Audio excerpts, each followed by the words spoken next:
Hi, this is MTV214. Thanks for stopping by the channel. I just finished reading this book tonight. It took like about a week and a half. It's called The Spirit Catches You and You Fall Down. It's about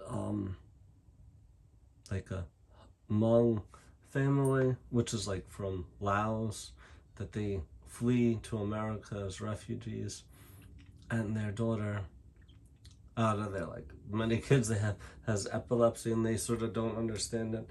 They the spirit catches and you fall down is how they describe epilepsy.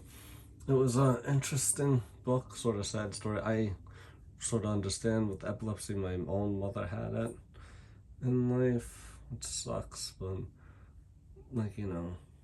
there's everyone has their own struggles in life. So in the story that she's just a baby, her family is refugees that come to America. They're on like welfare. They don't know the language. They don't know anyone except some other people that are their same culture. And like many who've come to America, it's like, for religious freedom and to do things how they want and not be persecuted. So there is some persecution in America though, and like racism and other stuff, but it's not nice, but it is. And they're like sort of the other, but they stay strong in their cultural beliefs, their religious beliefs. And the book goes on like how American Western medicine and their own ideas about like medicine and health. It's sort of like a shaman that they go to, other than the hospital in California that they live at, and uses herbs and other natural remedies and prayers and different things like that to help people. And since they didn't know English when they first went, it made it more difficult, because what are they bringing this child in for, like see the symptoms, but she already had like the seizure before they got there, so that they don't like see a sign of that. And then what goes on, so I'm pretty sure this is like in the 70s or 80s it takes place. I just looked up after finishing it that she passed away in 2012, and she was like 30 years old. So 12 to 2 to 92. So she was born like 1990. Oh, 2, 12. So she was born 1982 then. So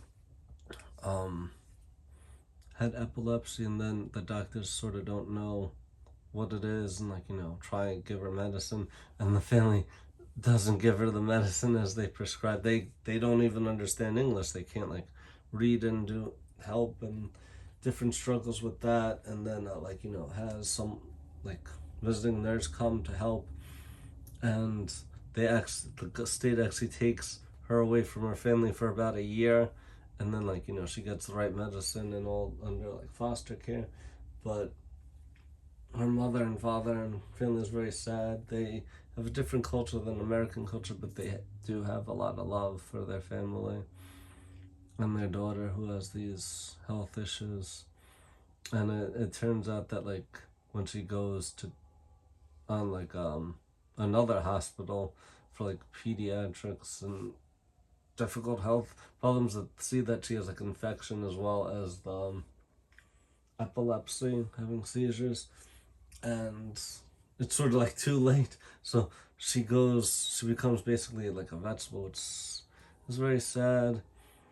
But the doctors send her back to the hospital that she was at before, and that's what her parents wish for her to be released, so she could be with her family and die at home with her family in a more peaceful setting. And she actually sort of beats the doctors in a way. She's still in the vegetative state, but her mother cares for her, and her family cares for her and loves her still. And she grows physically bigger, and they don't just give her Pediasure, some sort of baby food sort of supplement thing. They give her ground up, minced up pork and chicken and vegetables and rice, and like, you know, get her to eat that without like a feeding tube. And she like grows and can see, like, you know, sometimes like she cries, sometimes she smiles, but like she's like a vegetable, so it's sort of strange in a way. And I don't know how that would be, but she goes on for some time longer, and her parents take care of her, her family takes care of it. The book also says about how it is with that, like, you know, the classic cultures of the medicine, and how like in they don't like sort of trust each other. Her parents are like Hmong from Laos and don't really trust like American Western medicine, but sort of use it, and it's better for them as well as the doctor to sort of like, you know, see about treating a whole person and coming to like a common ground to find solutions that are like beneficial for everyone. And that's like, you know, treating the whole person and not just the problem, and going to like really help them, and having a caring, loving attitude, and not just like, okay, gonna take care of this. And like book knowledge, it's like you have to have your heart in it too when you're caring for others in the medical field, was another aspect of the book. And it's like, you know, the American doctors sort of don't understand, they and the parents and family don't really understand. They have to use a translator, which could be like a cousin or other family, or like professional translator with it. And the family is sad also because like they're refugees in America on welfare, and like, you know, they can't really take care of themselves like they used to in Laos, being farmers.